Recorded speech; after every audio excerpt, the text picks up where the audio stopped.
Assalamualaikum warahmatullahi wabarakatuh. Hello everyone, welcome to my video presentation. I hope you are as excited as I am. So first of all, let me introduce myself. My name is Dwi Novianti. I am from TBI 5D. So the subject today is Filsafat Ilmu Pendidikan Islam.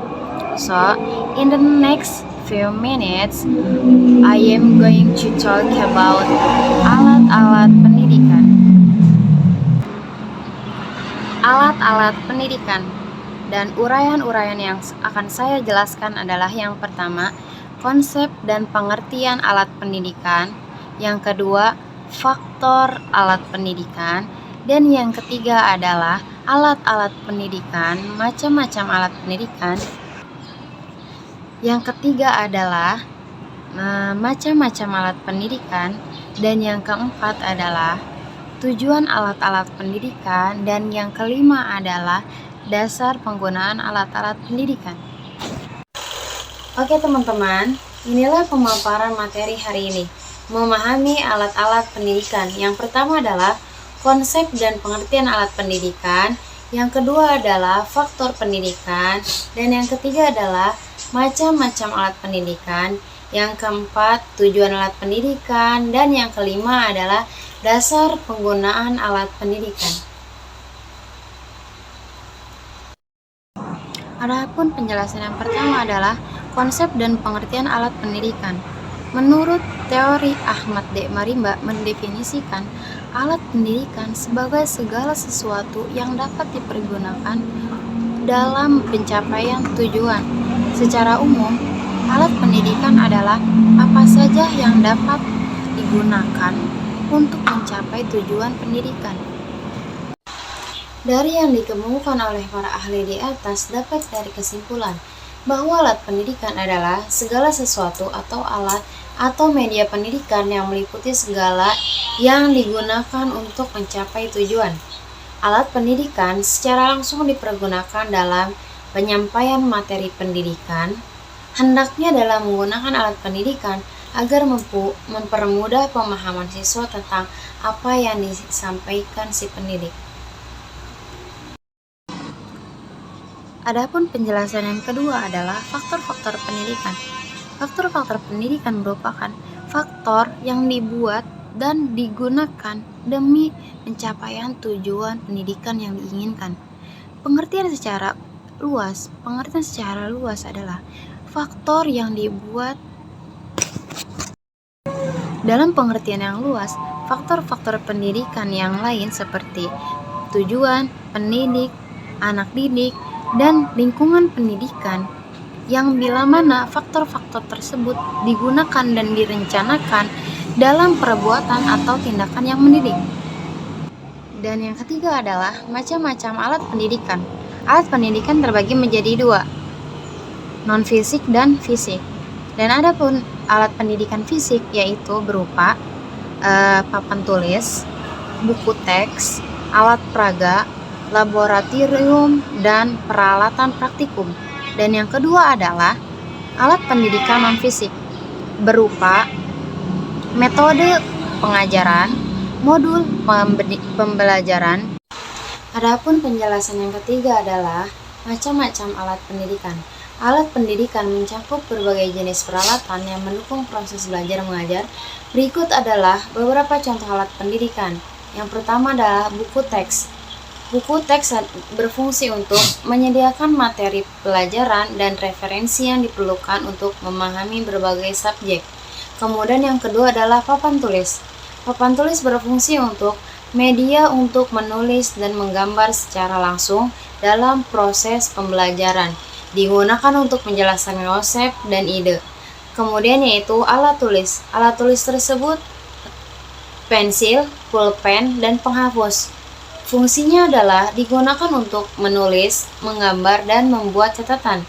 Kemudian yaitu proyektor. Proyektor berfungsi untuk menampilkan gambar video atau presentasi dari komputer ke layar besar untuk memudahkan visualisasi materi. Kemudian yaitu komputer dan tablet. Fungsi komputer dan tablet menyediakan akses perangkat lunak, pendidikan internet, dan alat pembelajaran digital. Kemudian alat pendidikan selanjutnya adalah model dan alat peraga, misalnya model anatomi atau globe, yang berfungsi untuk membantu siswa memahami konsep yang kompleks melalui visualisasi dan manipulasi. Kemudian adalah kartu pembelajaran yang berfungsi untuk digunakan untuk latihan dan pengulangan materi, misalnya kartu flash untuk kosakata atau fakta-fakta penting. Kemudian alat pendidikan selanjutnya adalah Microsoft yang berfungsi digunakan untuk melihat objek yang sangat kecil seperti sel dan mikroorgani yang tidak dapat dilihat dengan mata telanjang. Kemudian adalah alat praktikum, misalnya alat ukur tabung reaksi. Fungsinya adalah memfasilitasi eksperimen dan kegiatan praktis dalam sains dan teknologi. Kemudian video edukatif dan aplikasi pendidikan. Fungsinya adalah menyediakan konten pembelajaran yang interaktif dan menarik melalui media visual dan digital. Kemudian adalah permainan edukatif yang berfungsi untuk mengajarkan keterampilan dan mengetahui melalui permainan yang menyenangkan, seperti puzzle dan permainan papan. Selanjutnya adalah whiteboard digital. Whiteboard digital berfungsi untuk memungkinkan pengajaran interaktif dengan fitur-fitur seperti penulisan langsung, menggambar, dan berbagi materi secara real-time. Setiap alat ini memiliki peran penting dalam. Baiklah, adapun penjelasan yang keempat adalah tujuan alat-alat pendidikan. Beberapa tujuan utamanya antara lain, pertama adalah memfasilitasi pembelajaran. Alat pendidikan membantu dalam penyampaian materi pelajaran secara lebih efektif dan efisien, sehingga siswa dapat memahami konsep dengan lebih baik. Kemudian yang kedua adalah meningkatkan keterlibatan. Alat pendidikan seperti model perangkat lunak dan permainan edukatif dapat membuat proses belajar menjadi lebih menarik dan interaktif. Kemudian, mengembangkan keterampilan praktis. Beberapa alat pendidikan dirancang untuk mengembangkan keterampilan praktis seperti keterampilan teknis atau keterampilan sosial melalui pengalaman langsung. Kemudian menilai kemajuan. Alat pendidikan juga digunakan untuk mengevaluasi pemahaman dan kemajuan siswa, seperti melalui tes, alat-alat penilaian lainnya. Kemudian mendukung pembelajaran individual. Dengan alat pendidikan yang tepat, proses pembelajaran dapat disesuaikan dengan kebutuhan dan kecepatan belajar setiap siswa. Penjelasan yang terakhir adalah yang kelima, dasar-dasar penggunaan alat pendidikan. Dalam hal penggunaan alat pendidikan, yang sangat penting diperhatikan adalah pribadi orang yang menggunakannya. Sehingga penggunaan alat pendidikan tersebut tidak sekedar persoalan teknis belaka, namun lebih jauh justru menyangkut persoalan batin atau pribadi penggunaannya dalam menggunakan alat pendidikan. Kemudian, beberapa hal yang harus diperhatikan adalah, yang pertama adalah tujuan yang ingin dicapai, kemudian yang kedua, orang yang menggunakannya, dan yang ketiga adalah untuk siapa alat itu digunakan. Yang keempat adalah efektivitas penggunaan yang tersebut dengan tidak melahirkan efek tambahan yang merugikan. Oke teman-teman, jadi alat-alat pendidikan itu tidak hanya konsep pengertian alat pendidikan, macam-macam alat pendidikan, tujuan alat pendidikan, ataupun faktor dan kegunaan alat pendidikan.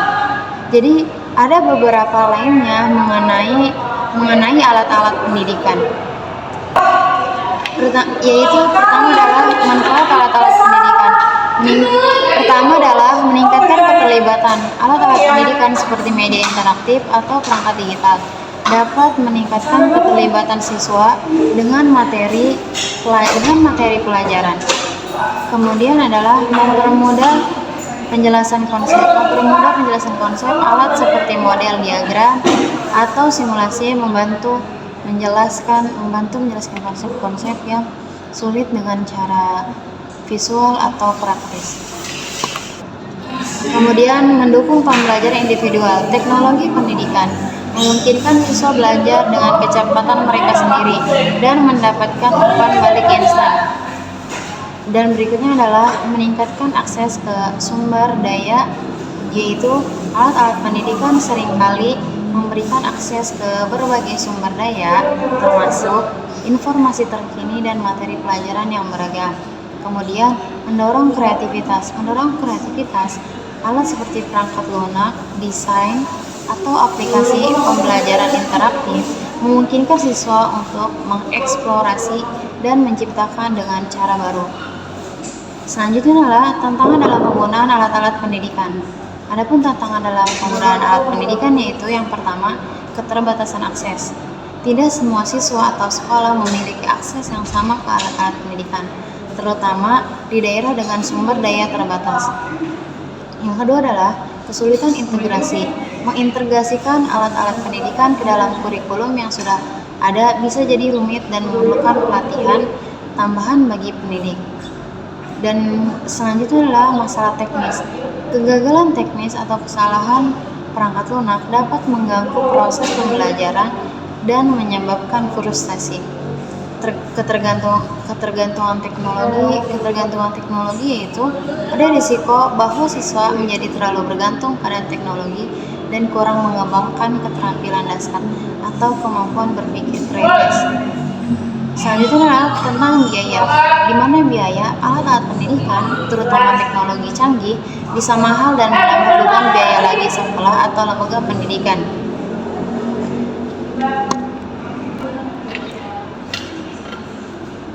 Berikutnya adalah dalam konteks filsafat dan ilmu pendidikan Islam, alat-alat pendidikan dipandang melalui lensa prinsip-prinsip yang mengintegrasikan nilai-nilai agama, moralitas, dan metode pendidikan yang efektif. Berikut penjelasan mengenai bagaimana filsafat dan ilmu pendidikan Islam melihat alat-alat pendidikan. Kemudian, penggunaan alat pendidikan yang sesuai dengan syariah